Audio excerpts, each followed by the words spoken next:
Sam. No, I'm perfect. Pick a side, Sam, when you want. Okay. Hello, everyone. Good evening. Right here. Thank you. And hello to all of you on YouTube, live streaming this in. We're just delighted. I'm John Crippen. I'm the director of Hennepin History Museum. We're delighted by the interest in this event. Delighted that we had a full house here and a filling house out on the live stream as well. I wanted to say a few thank yous before I hand it over to the main show here. Thank you to Best and Flanagan, who's a local law firm that's sponsoring our local politics series. Best and Flanagan has been in business here locally for over 90 years, and so it's a perfect fit with this series because they've got history in this community and they're up into the present day trying to make this community better. So we really thank them for their partnership on this. Thanks to Karen Cooper, who made it possible for us to be here at the Women's Club and this fabulous location. And thanks to all of you for coming, and thanks to the members of Hennepin History Museum who also helped to make this possible. Very quick introductions. To some extent, these two need no introduction. Sam Friedman is a New York Times columnist, professor at Columbia University, and a whole host of other things that were on your program when you signed up. So I'm not going to do the whole litany. And R.T. Rybak, former mayor of Minneapolis and current president CEO of the Minneapolis Foundation. I've been really excited about this night just because I'm eager to hear two different perspectives from two different eras about Minneapolis mayors and how they've had an impact on the city and vice versa. And I think it's just going to be a fabulous conversation. So I'm going to hand it off to you, RT, and take it away. Thank you. You actually can use that. I'm going to turn this That's off. all right. How are you guys hearing me right now? All right, in the back? You're not hearing. All right, I'll speak up until we get the mic going. Better?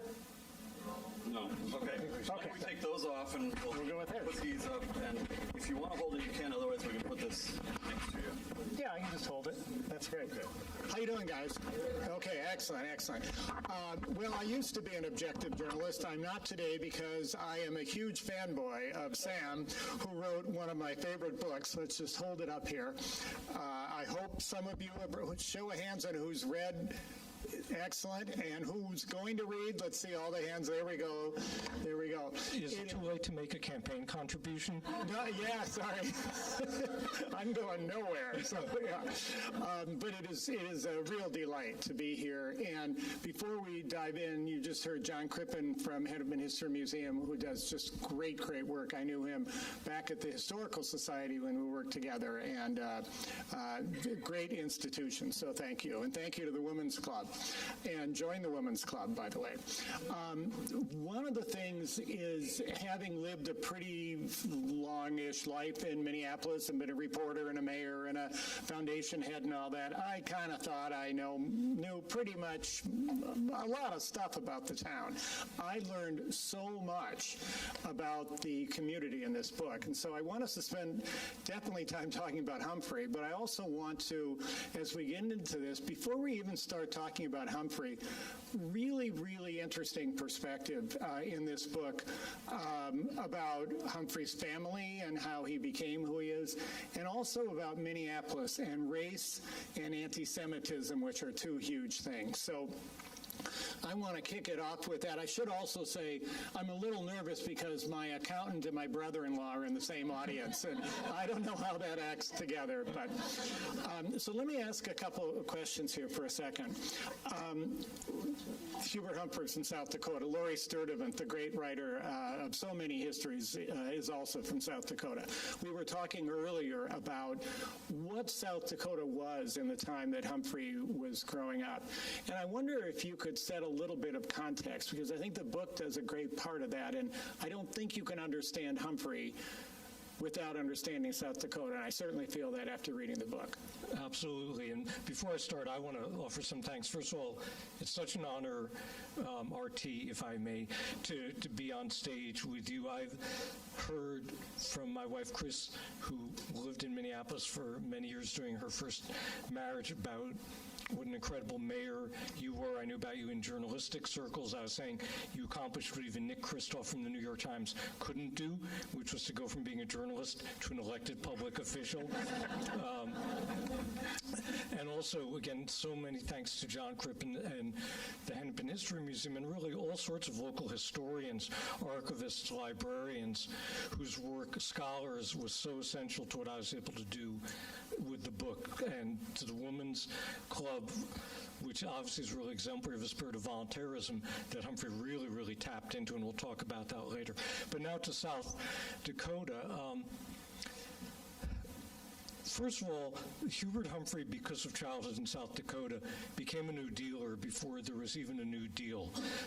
One thing I discovered doing the research is that while most of us associate the Great Depression with the stock market crash and the runs on the banks and the dust storms and mass unemployment, starting in 1929 and going all through the 30s, for South Dakota, as a state whose whole economy is based on wheat, when wheat prices first spiked during World War I and then plummeted in the aftermath of the war, that threw South Dakota into its own Great Depression almost a decade before the rest of the country. So the rest of America is having the roaring 20s, and South Dakota, including the little town of Dolan where Humphrey grew up, is having the Depression. People, including the Humphreys, are losing their homes. People are losing their businesses, banks are failing, people are taking their own lives. It's an extraordinary calamity worsened by, fungal plagues on the wheat crop, by invasive animals and so forth. And Humphrey takes an important lesson out of not only what his family experiences, losing their home, not only what he sees in his dad's drugstore, which is their former customers no longer able to pay in cash, trying to pay, with some chickens or a side of beef or a sack of flour or whatever.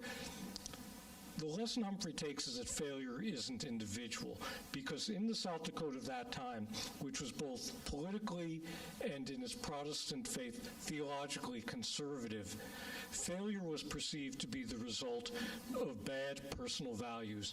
You were spendthrift. You didn't save for the proverbial rainy day, et cetera, et cetera. And if you fell down the economic elevator shaft, then you should go hat in hand to the church for private charity and sort of be shamed as a result. Humphrey sees, by what afflicts his town, that that's not the case, that there are these large forces like grain prices, like fungal plagues on wheat, and so forth, that aren't individual, and that you need activist government to redress the mass need that results. And so this is 7 to 8 years before FDR is elected. But that's, I think, the first important thing that Humphrey takes away from South Dakota.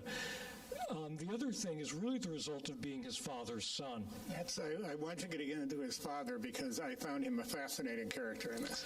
Yeah, one thing you do when you write biographically about anyone is try to triangulate between their own version of their life and what you find out and figure out where the plumb line of the truth falls between them. And everything Hubert Humphrey wrote about his father, Hubert Sr., or as everyone called him in Dolan, H.H., everything he wrote about H.H. was totally adoring. And it emphasized one genuine part of his father, which was he was a political idealist and a real iconoclast. He was a liberal Democrat in a town full of conservative Republicans. He was a free thinker, an agnostic in a town full of churchgoers, and he really imbued Hubert and Hubert's really important younger sister Frances with that kind of political ethos and that independent thought. At the same time, H.H. was a domineering father who really wanted Hubert subordinated to H.H.'s own political ambitions. And he was a bit of a fantasist and a little bit of a con man. If you remember the character of Harold Hill from The Music Man, there is no small amount of Harold Hill in H.H. He was a guy who, sold patent medicines early in his working life door to door, and even when he had this otherwise legitimate pharmacy, he kept selling them. And if you don't know, patent medicines were basically alcohol pretending to be medication. So it was like the workaround during Prohibition. If you couldn't just buy a bottle of whiskey at the liquor store, you could buy the stuff called Peruna that his father sold. Well, and you're telling in the book he was all of that, but he was also an incredible optimist. You painted this picture of this very, very depressed South Dakota. He's lost his business, and suddenly he's selling classical music records door to door. Yeah, like I said, I don't know if I would classify that as optimism. I was telling you before, there's a term in Yiddish, Luftmensch, which means someone who lives on air, and it partly refers to someone who's a victim of their own fantasies and delusions. And that was definitely that was the two parts of H.H. He loved high culture. He, in this remote place, talked about Virgil and the Aeneid and Woodrow Wilson's 14 Points and Lincoln, and really gave this incredible cultural and political education to his kids, and falling in love with opera was part of it, but then the Luftmensch part is because he loves opera. He thinks in the middle of this economic calamity in the 1920s in South Dakota, he's going to sell Caruso records to farmers who can't feed themselves and are worried about losing their land. Well, one of the things I want to get to now with Humphrey himself is why Humphrey and why the young Humphrey, and I want to put the context around it. Having come of age politically during the Vietnam War, in this state that was Humphrey, McCarthy, all of that, Humphrey wasn't necessarily the great hero at that moment to some people. It's certainly not what I was growing up to. It took me years to have him become such an incredible hero to me. Why Humphrey and why young Humphrey? Well, you'll also at another point have to explain what is it about being a pharmacist's son that makes someone into a great liberal someday. I was a pharmacist's son, but he wasn't a great liberal. That's why I'm asking you. In any case. He sold a lot of weird stuff, though, I will admit. Well, you and I are probably fairly close in age, and I remember being 13 years old and watching aghast in the den of our house in central New Jersey the coverage of the 68 convention and Mayor Daley's police force beating up the nonviolent journalists and anti-war protesters, and Humphrey in the middle of that getting the nomination without having run in a single primary and giving this completely tone-deaf speech trying to talk about the politics of joy when we're in a moment of national tragedy and turmoil. And my parents were Gene McCarthy people, but they weren't idiots. They definitely voted for Humphrey against Nixon. So I'm very well, aware of that. But I wasn't looking for a book on Hubert Humphrey initially. What I had been looking for 20 or 25 years in some part of my brain as I was doing other books was a book about post-World War II America, trying to figure out what kind of country it was. Because I felt like there are deservedly all these books about World War II. There are deservedly all these books about the 50s, about the Civil Rights Movement, about suburbanization, about the Cold War, about the Red Scare. But I kept thinking, what about 1945 to 1950? We didn't go straight from VE Day and VJ Day to everyone mowing their lawn in Levittown. And it was a period, I knew, when there's this taking stock of, now that we've defeated fascism, what do we do about the imperfections at home? And I just could never find the right way to do the book. But in my, terrier with a pants leg between its teeth way, I never let go of that idea. And actually, my wife Chris and I are friends with a wonderful historian named Julian Zelizer, mostly a historian of Congress. And Julian had a book coming out in early 2015 about how Lyndon Johnson pushed through with with the help of Congress, the Great Society bills that really extended the New Deal. They were bills to extend the social compact. And at the end of his presentation, a talk like this, him and Jonathan Alter, it was Q&A time, and Chris, being a good Minneapolitan, asked Julian, what about Humphrey? Where's Humphrey in all this? And Julian actually got off on something else, but a few minutes later came back and talked about Humphrey, but he talked about Humphrey's civil rights speech at the 1948 Democratic Convention and what an underappreciated landmark it was. And I knew about the speech, and I knew it was an underappreciated landmark, but something about Julian saying it just jolted me. I mean, my wife will tell you I went like rigid in my seat, and we walked out, and I said, that's the book. And the next day I just emailed Julian to make sure it wasn't anything he was planning on doing, and fortunately for me, it wasn't. And then I decided that's what I want to do. And I had never felt particularly driven to do anyone's cradle-to-grave biography. I think that although some people like Stacy Schiff and Robert Caro and Ron Chernow can do full life books that are page-turners all the way, but I always feel like a lot of them end up feeling the pressure to cram every detail in, and they actually become a little bit, overstuffed. But I thought, and I also felt like Robert Caro has written for the ages about Humphrey and LBJ and Vietnam. I'm not venturing into that territory, but there was this early part of Humphrey's life that was little known. There was this decade of civil rights activity in the 40s that was comparatively little known, and that's where I wanted to go, where other books weren't. Well, let's set the context of Minneapolis at that time, and this is where that point I was making about how much I learned from this.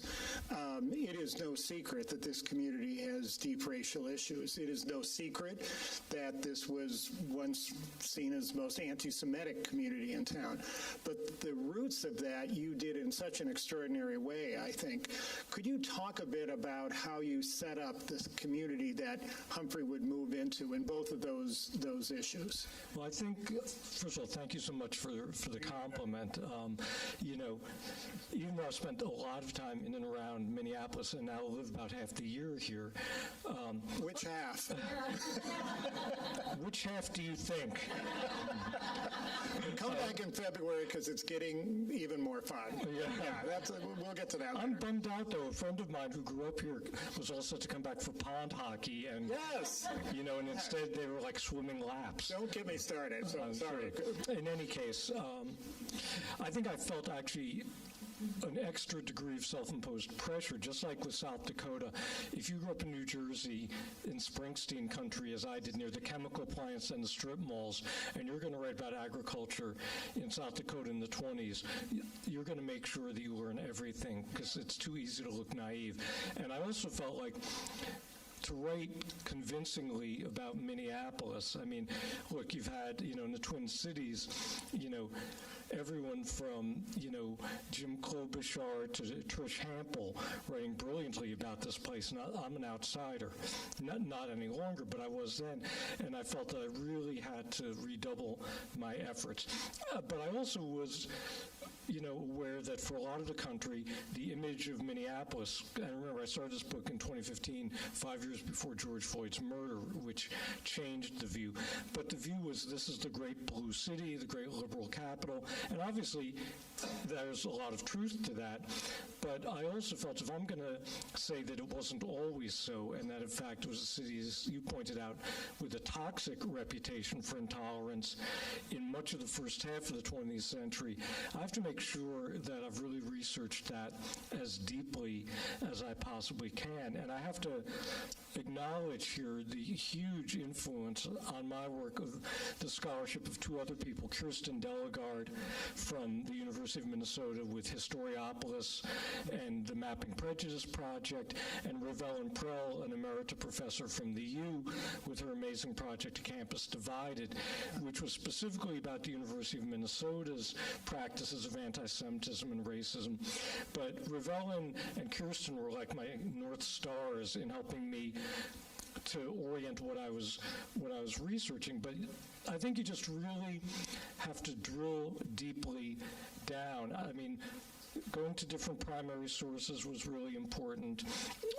Discovering the character of Cecil Newman, the founder, publisher, and editor of the Minneapolis Spokesman, and who became a major character in my book because he was so influential on Humphrey. Reading every published word Cecil Newman wrote from 1922 to 1948, finding out from Steve Hunnigs at the JCRC about Sam Shiner, who was kind of a one-man anti-defamation league here during Humphrey's time, and reading all of the JCRC papers and Sam Shiner's papers during that period, reading every back issue I could find of the American Jewish World. We torture ourselves with the question, why? Why anti-Semitism? Why such racial gaps? Give us a why. I would say demography is destiny, at least at that time in this place. And I think the way you can see that is the comparison of Minneapolis and St. Paul. That's the reason when the journalist Karen McWilliams wrote this j'accuse of an article about Minneapolis and called it the curious twin, he was alluding to the Twin Cities. And so Minneapolis back then is an overwhelming majority Protestant city. Scandinavian, Northern European, British Isles primarily. And the Protestant faith as it's practiced here, even though there are certain brave liberal ministers, was really dominated by theological reactionaries, including Luke Rader, but especially William Bell Riley at First Baptist, not just a few blocks from here. And the tone, if you had like this vast Protestant, Northern European and Scandinavian majority, maybe 85% of the city, and the black population was maybe 2%, the Jewish population was maybe 2%, the Catholics were maybe 10 to 15%. You had no political need to compromise with anyone. You could ride herd over minority groups, and they did.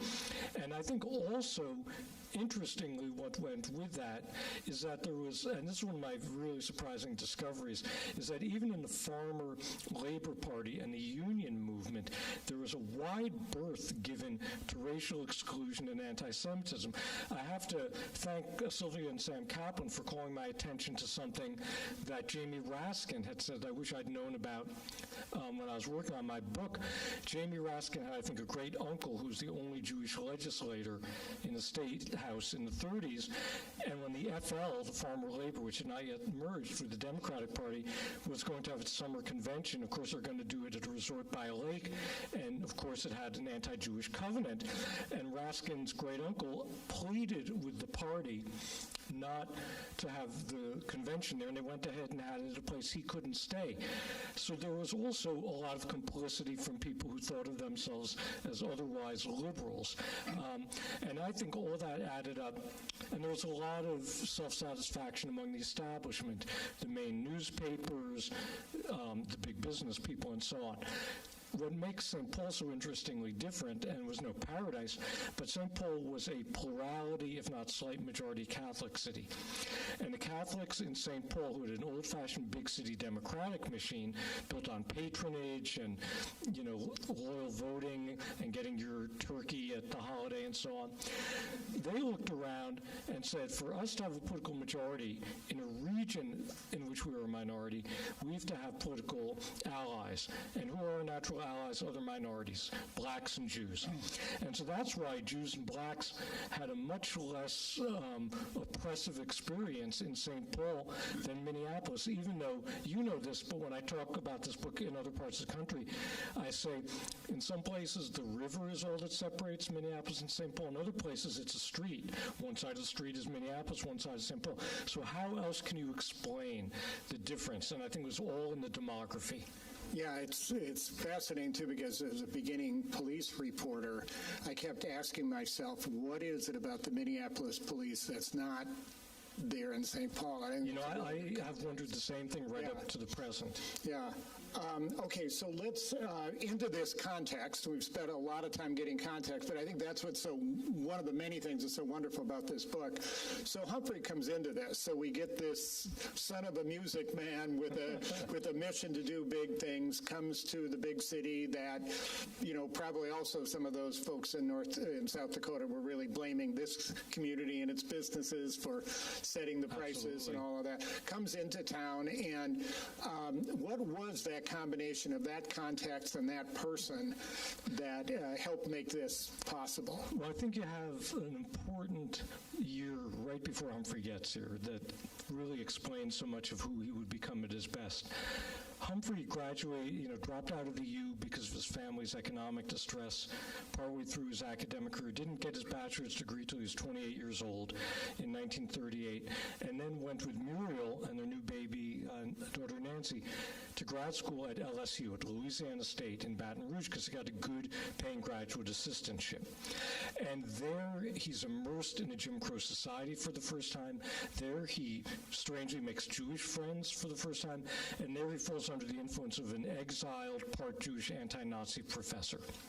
And all of that, when he finishes his one-year master's program at LSU and comes back north, instead of thinking like, wow, I'm so glad I'm out of the benighted South and back in the enlightened North, instead, it's like he now has a prism through which to see the bigotry that had been hiding in plain sight in Minneapolis all along. And he's committed to taking it on, but he also then strikes up these absolutely essential friendships and political partnerships with Cecil Newman and Sam Shiner. And it's really the troika of the three of them that explains a lot of Humphrey's political evolution and his incredible commitment to taking on issues of civil rights and human rights when, knowing the demographics I talked about before, it makes less than zero political sense.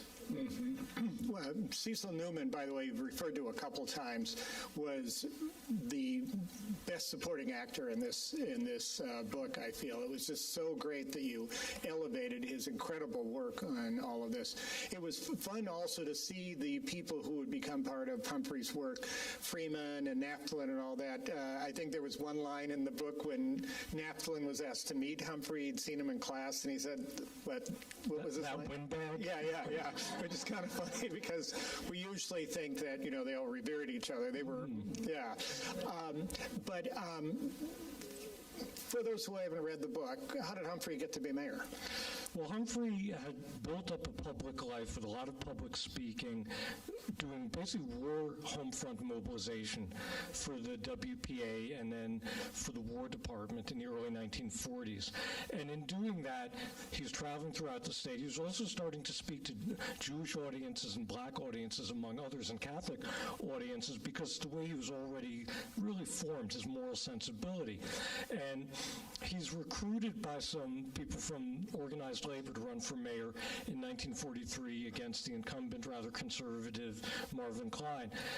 And he runs, actually, in 43, a pretty conventional campaign. He's emphasizing his Scandinavian heritage. He's talking about cleaning up the crime downtown. He's talking about the city charter and the weak mayor system, which you still dealt with decades later. Right, it's a case of, when you get to be elected here as mayor, be careful what you wish for, you might get it. But in any case, he runs a really energetic campaign and almost defeats Klein, who just couldn't imagine that this pipsqueak could possibly challenge him. Then in 1944, something really important happens that sets up Humphrey's successful run for mayor, which is one of his ongoing antagonists was a minister and right-wing political agitator named Gerald L.K. Smith, who truly was like a Donald Trump figure of his time, a pseudo-populist who was actually a plutocrat, but had a huge following in Minneapolis. And Humphrey took him on in a very public way in 1944 over an issue of whether Smith could get permission to speak in the municipal auditorium. And I think that's a linchpin moment. That's when he really makes the public advocacy for racial equality and an end to anti-Semitism the center of his public life. It's after that. And when he's running for mayor the second time in 45, also against Marvin Klein, the timing makes it possible for him to win. He's running right as the war is ending, right as people are going to the theaters and seeing newsreels of the death camps, right when people are reading on the front page of the Tribune articles by American reporters in English about what we now call the Holocaust, right when GIs are coming back to their families or to live in Quonset huts and go to the U and have brought back this idea of we spent all this blood and treasure defeating fascism abroad, what about the home front? And a time when the pop culture, it's this magical moment when, it's Frank Sinatra doing a short film, a song called The House I Live In, which is all about an anti-Semitic attack, and he sings a song with these incredibly bracing words for that time. All races and religions, that's America to me. That's a radical redefinition of what had been the melting pot and the white Protestant norm. And in that context, and with his amazing political skills, Humphrey wins a smashing victory. I think he couldn't have won that way in 43, and I don't know if he could have won that way in 47. But everything aligned for this city to be really receptive to his message in 45. All right, so let's get into him in City Hall. When I got to City Hall, Humphrey far and away is the most visible mayor the city ever had. And I thought I'd get to City Hall and there would be all this stuff. And I had this vision that I'd find an attic and find his desk and blow the dust off. Nothing of Humphrey in City Hall. Nothing. I finally found some random credenza and we named a room the Humphrey Room. But there is nothing. And it was really striking to me. And I also sort of thought he wasn't really mayor that long. And so, but he was busy. So he immediately knew these big issues that on some level we're still wrestling with today. Can you sort of talk through how you saw him, where did you see him really make the progress and not in that? Well, there's no question the huge progress. He did do an excellent job cleaning up the crime downtown, and he was able to do two things simultaneously, which was take on a lot of gangsters who were Jewish while simultaneously being unstinting in the fight against anti-Semitism. But the most important things he did, no question, were all on civil rights and human rights, pushing through a fair employment law and a fair employment commission that had real teeth, something the country as a whole didn't have till he and LBJ were in the White House and the EEOC was created, pushing through a law against restrictive covenants in housing that was on its way to being passed when the Supreme Court handed down a ruling that basically declared those covenants unconstitutional. Starting to work on police reform. He had every police officer on a schedule to take what they called human relations classes at the U. He insisted that every officer carried the human relations ordinance on their person on duty. So those were his big initiatives. But what's really important, and you'll be able to relate to this, is when he realized how weak the mayor's role was and that the city council could gum up the works because they didn't want to move nearly as boldly as he did. I have no idea what you're talking about. Yeah, I'm sure. Never happened. He went out and raised private money, went hand to mouth, raising private money to put together what he called mayoral commissions on different things, on police reform, on civil rights, and he, in a brilliant Humphrey way, he didn't look for loyalty tests or purity tests. He built these coalitions of volunteers for his committees of people who disagreed on a lot of other stuff. Labor and management people who'd been on strike, on opposite sides of strikes. Jews, Catholics, Protestants, blacks, whites, Nisei, Japanese, all sorts of different stakeholders, and his attitude was, if you can all agree on this one thing, whether it's police reform or fair employment law, let's work on that and save the disagreements for another day. And by being able to fund it, barely, they're always running out of money, privately, he created these groups to build outside pressure on the council. They mobilized public opinion at the community level.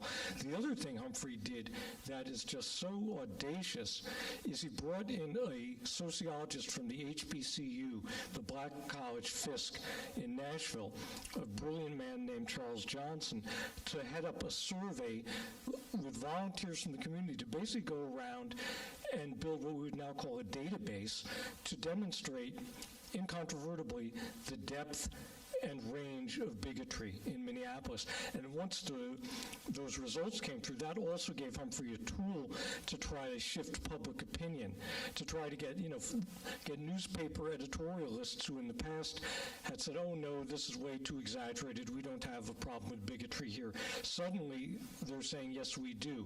And building mass opinion in the community to then pressure these recalcitrant council members to pass the legislation. Well, it's an interesting perspective because I've always said it's not a political town, it's a civic town. So true. And he really kind of used that muscle. So, well, I mean, look, there's a reason you've been in the public service NGO sector since you left office. Yeah, I mean, I kind of was always in that, whether I was mayor or not, actually. I am sort of tortured by the fact that he so had his finger on what needed to be done and then left. Just fantasize with us, maybe it's the opposite of It's a Wonderful Life, but let's just say Humphrey had spent a few more years as mayor. What do you think he could have gotten done on those issues? I think the biggest and most tragic piece of unfinished business was police reform. Humphrey had tremendous popularity as mayor. He won re-election with, a range you're familiar with, somewhere in the 60 to 70% range. And he had a great police chief, a guy named Ed Ryan, who had come up through the police force, so he had cred with the beat cops, who were very poorly educated, very culturally inbred, very suspicious of minorities and treated them accordingly. But Ryan had cred, but he'd also been trained at the FBI Academy. He had served in World War I. He was married to a French woman. So he understood the bigger world, too. And the combination of Humphrey and Ryan could have achieved, I think, really long-lasting police reform. But they both, in a way, were too good at what they did. So Ryan moved on to becoming Hennepin County Sheriff, which is the kind of next step up the ladder for a law enforcement person here. And Humphrey, of course, is elected to the Senate. And I think that, you probably know this much better than I do, it's really hard to get that exact constellation right. Yeah. If you're going to move a police force, it also means dealing with a police union that's often been very obstreperous, and yet having the trust of the rank and file cops. And Humphrey just had, the right combination, but it lasted a year and a half. It was less than even the 3 years of his mayoralty. Yeah. Let's move to the speech. I honestly can't hear him give that speech at the convention without tearing up. It's a very moving speech, but you did such a good job. It wasn't just this guy walking out on a stage. There was a lot going on with civil rights, and I think in some of these things that political folks deal with all the time, being comfortable with everyone or going out and disrupting them. Oh, don't do that. It's too important a time. He didn't just lollygag out onto the stage. There was a lot of drama around that. Right. Well, and I'm not positive if everyone in the room knows what I'm talking about with the speech. I'll back up. Yeah. Well, the key thing to know is that as great a president as FDR was with the New Deal, as valiant a commander-in-chief as he was during the war, he had feet of clay when it came to civil rights. He had made a cynical political calculation that he needed the electoral votes of the South, and he needed the support in Congress of these long-serving representatives and senators from the South. And remember, white terrorism had made it almost impossible since the overthrow of Reconstruction for blacks to vote in the South. So the South was an entirely white electorate Democratic Party. And FDR made his almost literal devil's bargain with it.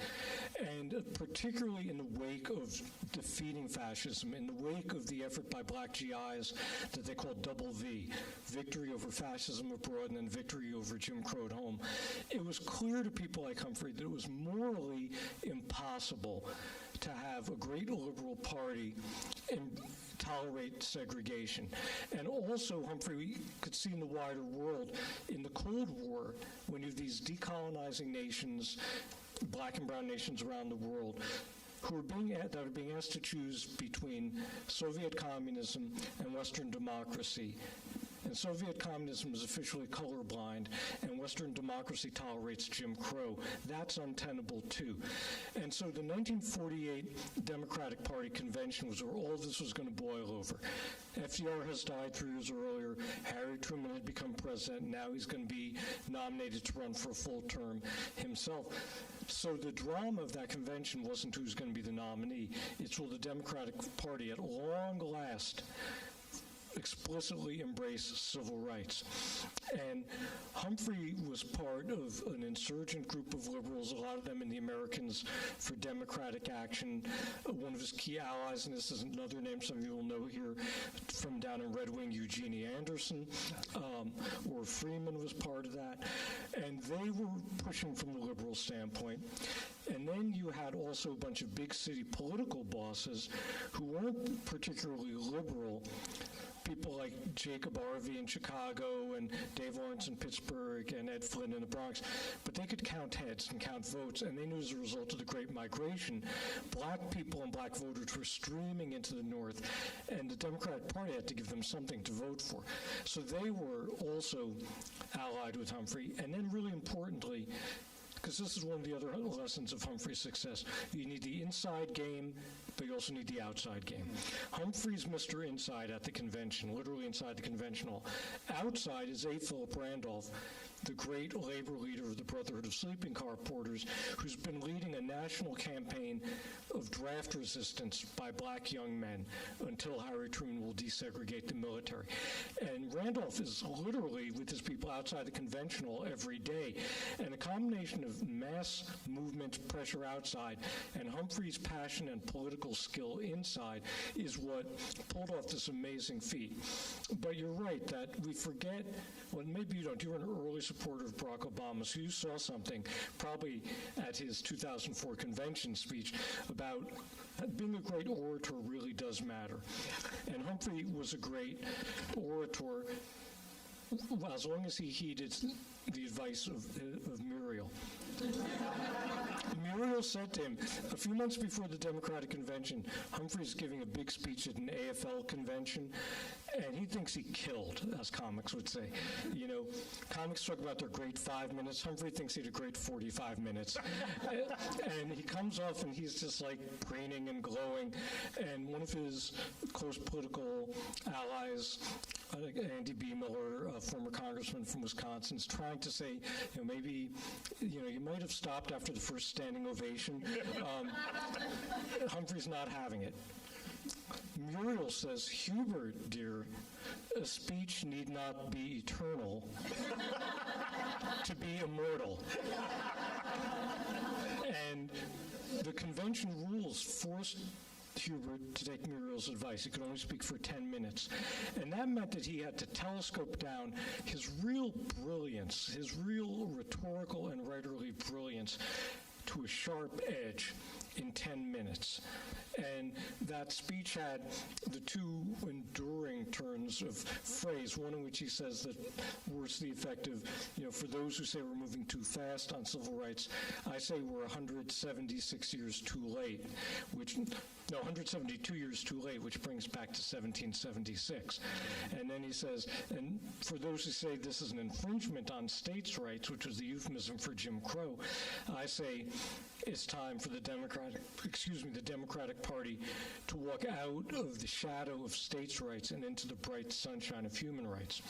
So those are these two electrifying moments. And Eugenie Anderson wrote the one sentence of the speech that Humphrey himself didn't, which was to say, we're just endorsing Harry Truman's own program. So, hey, delegates, don't worry about the fact that Truman right now doesn't want to run as a civil rights candidate, although he ultimately had to. This is just his own program, which was actually true. And we're used to conventions being scripted and stage managed, but this had spontaneity. And there are, at a time when the U.S. probably is 220, 230 million people total, 60 million people listening on live radio, 10 million watching on TV, which has just begun to operate in the Northeast. So it's like the kind of audience we get for the Super Bowl these days. And that just added to the unbelievable impact of Humphrey's eloquence and passion. And you're right, it's stirring. I don't know how many times I've listened to that speech, but you hear his voice like ripping and tearing and fraying with, with the passion and the belief and the persuasive force he's putting into it. And you hear so many boos. It's important to remember, a lot of people hated this speech. This was a big risk. Yeah. And then you just have great stuff in the book about him coming back to Minnesota and being welcomed with a motorcade and all that. There are so many smart people in the audience. Why don't we turn to you and see raises of hands, and I'll walk out with a microphone on any questions. Who's the first? We can move the microphone. Can you? Good. And those little ones, if you hold them up to your mouth, okay, they should work. All right, let it rip, folks. We've got one over. Yeah, right over there. So you talked about anti-Semitism in Minneapolis, and you talked about Humphrey coming in and at a time when that maybe was changing for the city. But at that time we had a Jewish mayor named Klein, is that right? No, Marvin Klein, no, not an MOT, as we say, a member of the tribe. It was K-L-I-N-E, and I can't remember his ethnicity. He was definitely Protestant. I definitely checked it out. Yeah, I'm sure you did. Thanks. Hi.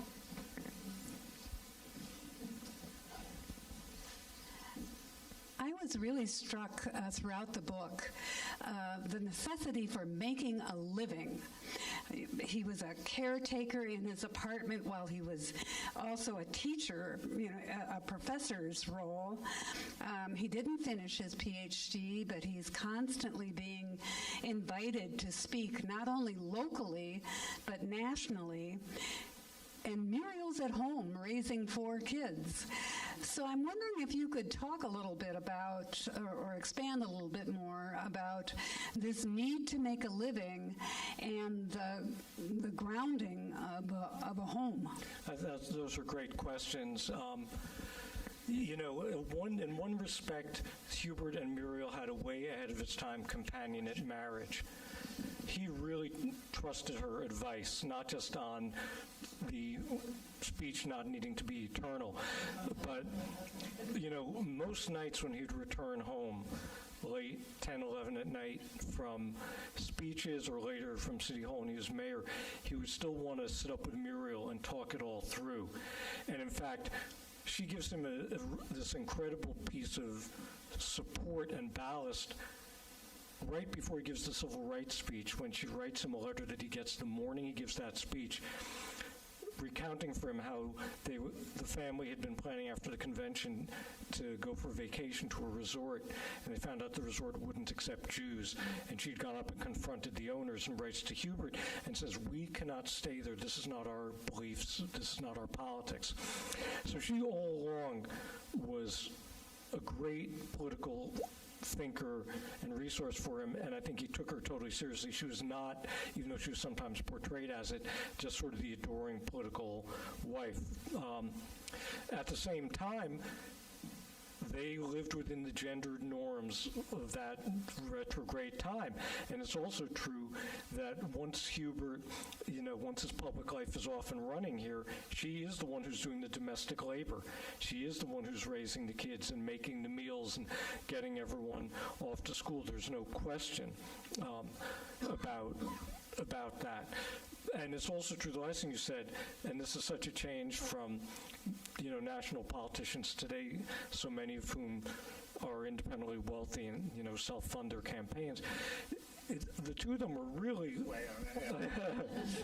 Not you, I realize. Well, believe me, being a journalist, not a ticket to getting rich. But... They both were working jobs all the time, even, when Huber was in grad school, when he was an undergrad. They're both working full-time. He, as you said, while doing war mobilization and teaching at McAllister, he still, to save a little bit on monthly rent, was serving as the caretaker of the apartment they rented over sort of near Marcy Holmes. And, he'd get pulled out of class when the owner of the building would call up and say, damn it, Hubert, the furnace went out, go back, to the building and fix it, get it running again. And that's so anathema to what politicians are really in touch with, not in every case, but in too many cases today. And I think it's part of Hubert Humphrey's really incredible feel for the average Joe or the average Jane, because he knew what it was like, even in adulthood, not just in his childhood, to think about, are we making the rent, where's the grocery money coming from, etc. Yeah.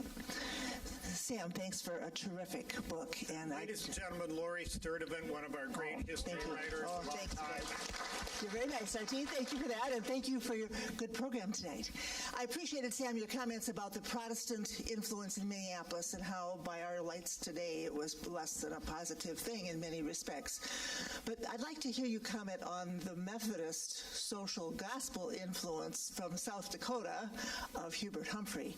And I also want to take note of the fact that Hubert Humphrey grew up about 90 miles from another Methodist of social gospel influence, one George McGovern. Yes. And it's interesting that they wound up being neighbors in Washington.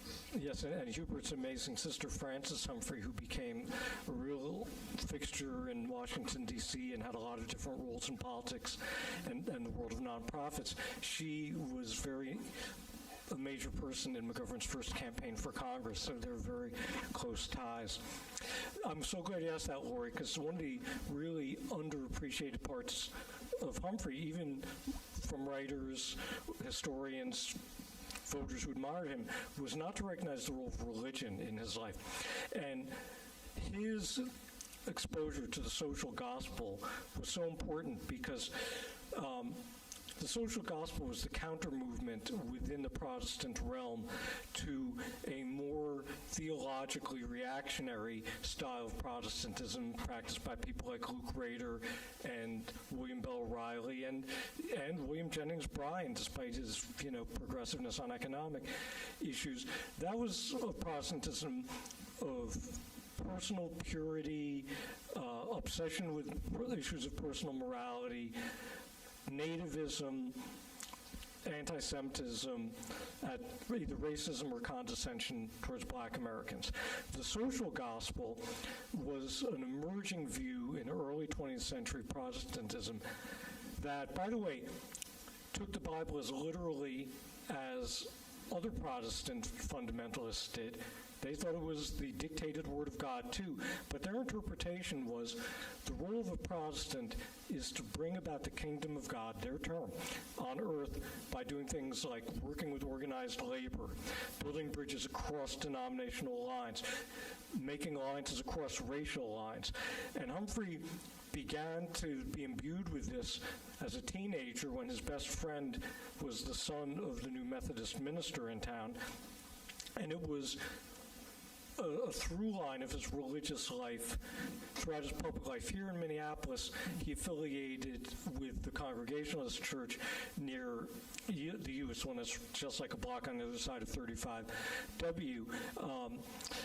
which was, because so many people from the U went there, a real center of liberal Christianity. And also it was there that Humphrey got very involved in the interfaith movement, which, against the backdrop of the rise of fascism of the war, really got traction. And so, everything that Humphrey already had learned from the social gospel could be applied in one more practical way through the interfaith movement of groups like the National Conference of Christians and Jews. And this was so essential to his political ethos. I found this amazing talk he gave at Temple Israel in 1944, and it was in the wake of his public showdown with Gerald L.K. Smith. At that public showdown, by the way, Humphrey said something that just bugged out Smith, made Smith just detest Humphrey enduringly. Because Smith portrayed himself as being this great Christian. He was a minister. He pastored churches. And Humphrey says to him at this public hearing, "You can't be a good Christian and hate Jews because Jesus was a Jew." And to assert the historical Jesus as a Jew in the 40s here was not, was walking out on the proverbial plank. And in the wake of that, Temple Israel asks Humphrey to speak on one of their Kabbalat Shabbat services on Friday night. And at that speech, he gives this incredibly knowledgeable speech on the social justice prophets, on Amos and Hosea, Jeremiah, Isaiah. And by the way, in typical Humphrey way, goes on to give his own version of what the Ten Commandments should be. I mean, they all go to a good place, but not everyone thinks it's their mandate to redo the Ten Commandments. As R.T. and I remember from our newspaper days, you don't call up and say, "Hi, God, it's rewrite." No, "Hi, God, it's the copy desk. We got some changes on those commandments."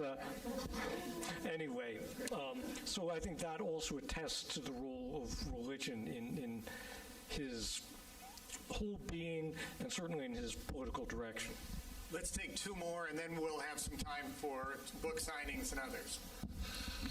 Jim Linton. So let's fast forward to the 60s and the Vietnam War. We moved up here from Madison, and the world was on fire on all sides of this, and Hubert, of course, caught in the middle. I organized our whole part of the city, and the platform was anybody but Humphrey. I'm so embarrassed I can scream, but that's what we did, because we were one-issue idiots at that time. And then, so could you comment on how that worked out in that horrible form with one additional detail? Kissinger is much lauded these days still, but is it not true that he went to Paris and subverted a peace treaty? So Can I thank you for caring about that one issue, Jim? I wouldn't. In November, people who operate on one issue don't have the same the buyer's remorse. In any case, Humphrey in Vietnam is actually consistent with the fact that he was a Cold Warrior and an anti-communist all along. Sometimes people, both critics of his and admirers of his, give him, I think, too easy a pass, or too readily say, well, he just wanted to be loyal to Lyndon Johnson because Johnson had started to ice out Humphrey when Humphrey, along with some other insiders, had expressed some doubts about Vietnam War. By the way, doubts Johnson himself had too. But you have to remember that Humphrey is formed by, or not formed, but deeply affected by the vicious infighting in the DFL in the post-war years here, when there was really pitched battle between anti-communist liberals like him and Orr Friedman and Eugenie Anderson, and literally members of the Communist Party and naive and well-intended fellow travelers for who's going to control the party, and it's nasty. Humphrey is called a fascist. Muriel is roughed up trying to go into the convention hall. And, eventually Humphrey's forces triumph, but it left him, I think, a soft touch for the idea of the worldwide communist conspiracy and the Red Scare. Minneapolis is very atypical in that bit of history, but I think Humphrey thought it must have been true nationally, and it wasn't. He voted in favor of the McCarran-Walter Act, which Harry Truman vetoed as being, too much of an infringement on civil liberties. So his support for Vietnam was something that he was entirely capable of braiding into his view of communism. But he did, like Johnson himself, eventually realized that the doubts he tried to quell were correct. And it wasn't Kissinger, I don't think, but for sure what happened was Nixon, in the waning days of the 68 campaign, goes through back channel to the president of South Vietnam. By this time, LBJ has stopped the bombing. Humphrey is campaigning on a platform of peace talks and ending the war, and he's getting closer and closer to Nixon in the polling. And so Nixon does this stealthy move and goes to the president and says, if you'll pull out of the peace talks, I'll cut a better deal for you later. And the president of South Vietnam does exactly that. And J. Edgar Hoover, because he wiretapped everybody, catches this on a wiretap and gives the information to Johnson and to Humphrey with just a few days before the election. And in a way that's idealistic, but sadly probably short-sighted, they decide it's too much of a jolt to the people of this country to reveal this information publicly. They'll think that maybe we made it up just to try to win the election. They'll think we're trying to rig, election day. And so they decide not to go public and to try to win by taking the high road. And James Comey. Okay, can we take just one more?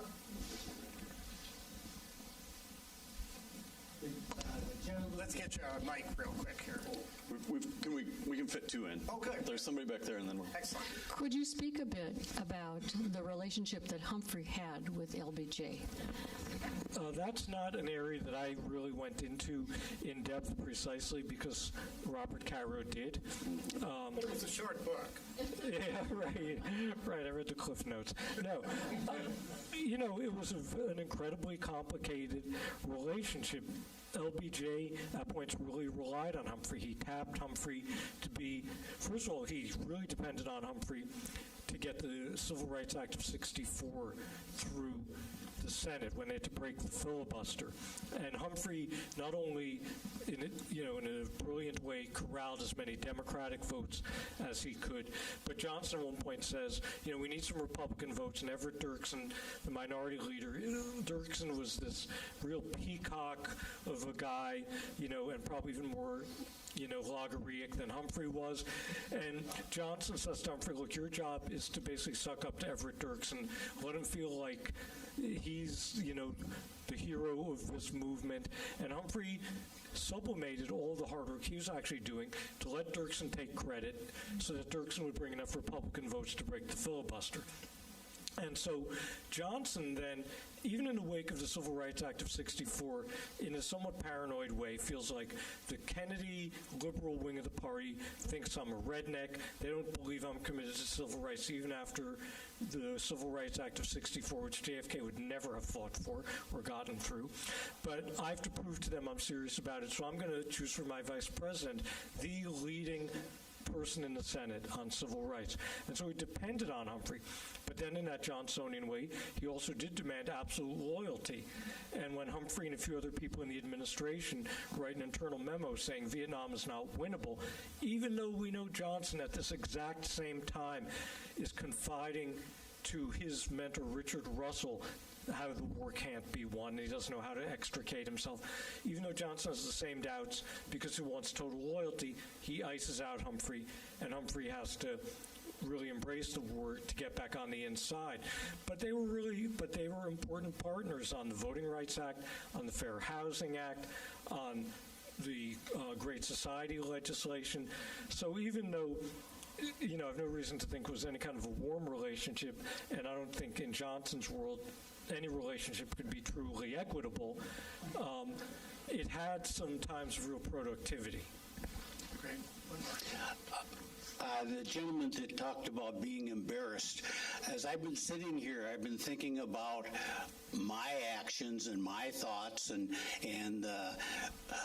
how I was ready to dump on Humphrey everything that I thought was wrong with everything, and I'm kind of ashamed of that now.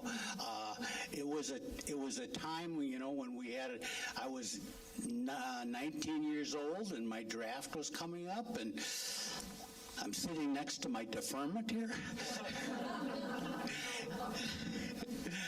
And I want want to say thank you very much. I just want to know, where do I go to apologize?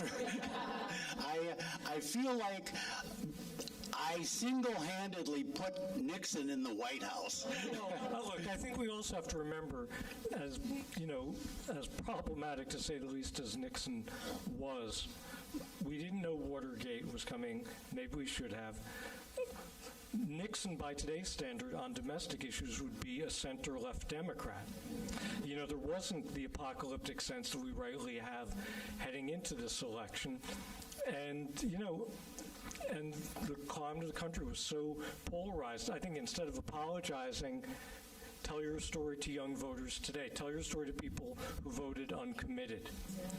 I think that's the best use of it is to say, if I could roll back the clock, what I would have done and, the terrible result I saw, and I hope that, maybe people who voted for Ralph Nader in 2000 will similarly write op-eds to that effect. Well, I want to just finish it by giving a very, very strong endorsement for this book. It has deep insights about our community. It has really fun things like Muriel's advice to Skip as he's walking into the inauguration. Don't touch the walls of City Hall because there was so much soot from all the melt. I mean, just great stuff. So I strongly encourage you to buy this. Sam, you're going to stick around for a few minutes with us. Can we thank him for just a great and Mayor R.T., I just have to say it means the world to have this book connect with a great mayor like you in this way. Writers don't have moments like this very often, and we cherish them when we get them. Yeah. So yes, thank you both. It was a great conversation. This is one of the weird things about this All Politics is Local series that we put together. I didn't plan it to be a throughput of pharmacies, but here we are. So we have Hubert Humphrey, who grew up in a pharmacy. We have R.T. Rybak, who grew up in a pharmacy. And on April 18th, we're having an event about a pharmacist. Thompson Gupta was a pharmacist over in Prospect Park, and he's going to be in conversation with Lori Sturdivant. Thank you for being here tonight, Lori. And they're going to talk about the remarkable forums that Tom put on in his pharmacy, bringing elected officials and everyday folks together to just talk about the issues of the day. And Tom is a very modest person, so Lori's going to have to work hard to stretch 15, 20 minutes of history out of him. What they're going to do is model one of these forums. So we'll be back at home at the Hennepin History Museum. We'll send something out to all of you so you've got some first dibs on this event. Back at home means it's about half the size of this room. So it'll be an intimate affair, but looking forward to that. And then in May, date still to be determined, we're going to bring it back out broadly a little bit and talk about Hennepin County commissioners and the powerful impact that county has on our everyday lives, even though it's mostly quiet. You don't hear much about it, but whereas in the 19th century, Minneapolis ran the general hospital, had the library system, that's all a county thing now. So we're partnering with the Theater of Public Policy to talk with retired Hennepin County commissioners and to do a little improv to have some fun about a serious, wonky topic. So, looking forward to all of that. Thank you again, everyone who's here. We're working on, are we losing the tech? We just need the remote for the TV. Oh, and where did the remote go? There's always got to be a tech failure, right? All right, so what we're hoping to get up here, and we'll have it up by the time everybody is standing up, we hope, is a QR code. One of the great things that has been working for us at Hennepin History Museum the last few years is almost all of our programs are now pay as you can. And we haven't lost revenue. The community has really stepped in and said, all right, we appreciate that you're making these events free, and sometimes people give us more than we would have asked for in a regular admission. So thank you to those of you who stepped up when you signed up online and did this already. For those of you who are thinking, oh, why didn't I do that? We're going to have a QR code where you can click through and make a donation to the Hennepin History Museum to make programs like this more possible going into the future. So thanks again to our speakers, to the Women's Club, Karen Cooper, Beston Flanagan, and keep your eyes out. We're going to keep working on programs like this into the future. So have a good evening.